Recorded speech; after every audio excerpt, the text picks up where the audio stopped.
Russian investigators say overnight they have recovered the black boxes from the jetliner that made a deadly emergency landing in Moscow.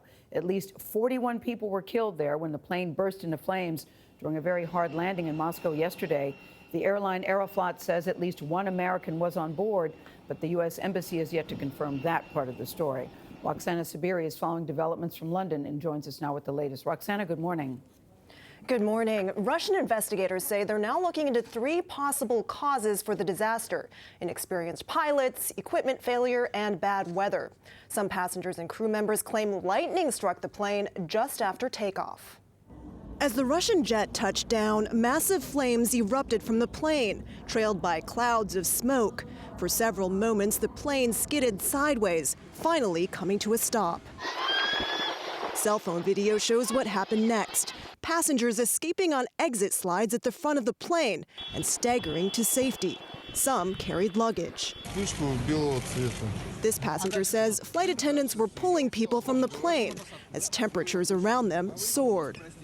But dozens didn't make it out. And today, the Russian state news agency TASS says most of them suffocated when the plane filled with smoke. Aeroflot Flight 1492 had taken off from one of Moscow's main airports early Sunday evening, bound for the northern Russian port city of Murmansk.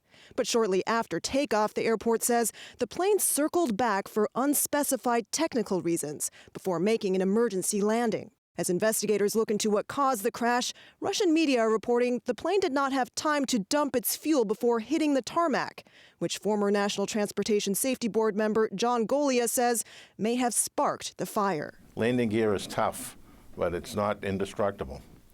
So they may have overloaded it because the airplane was overloaded and may have broken the wing and spread all this fuel out. And with hot brakes and hot engines, ignition is very possible.